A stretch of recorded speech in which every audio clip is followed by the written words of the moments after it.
বাস্তবতা মাঝে মাঝে সিনেমার গল্পকেও হার মানায়। এমন কিছু সময় আসে যখন মানুষ সামনেও এগোতে পারে না, আবার পিছু যেতে পারে না। আসসালামু আলাইকুম বন্ধুরা, আশা করি সবাই ভালো আছেন।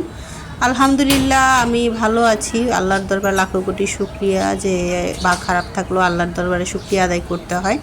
তবে খারাপ আছি বললে ভুল হবে, তো কিছু একটা মানসিক একটা চাপে আছি যা কিনা আমাকে খুব আজকে আক্রমণ করেছে। এই জিনিসটা আমাকে ব্যক্তিগতভাবে, তো যেটাই হোক সেটা আমার খুবই পার্সোনাল একটা সমস্যা। তো আসলে বাস্তবতা আসলে বড়ই কঠিন। আমরা আসলে ভুলে যাই আমরা কল্পনার জগৎটাকেই বেশি ভালোবাসি, কিন্তু আসলে বাস্তব জীবনটা আসলে বড়ই কঠিন। আমার এমন একটা পর্যায়ে আমি পড়েছি, না পারছি পিছনে যেতে, না পারছি কিন্তু সামনে আসতে। তো এটা মানে কি বলবো, এটা ভয়াবহ একটা মানে মুহূর্তের মধ্যে আমি পড়ে গেছি। যদিও এই জিনিসটা আমার হাতে, আমাদের হাতেই, মানে এটা বলে না যে মানুষ নিজের হাতে কামাই করে কিছু পাপ, তো এটা আসলে পাপ না, এটা আমার জন্য ভালোই। তবে খারাপ দিকটা হলো মানে যে জিনিসটার জন্য আমি প্রস্তুত ছিলাম না, সেই জিনিসটার জন্য এখন আমাকে প্রস্তুত হতে হচ্ছে। আর এটা খুবই একটা মানসিক চাপ।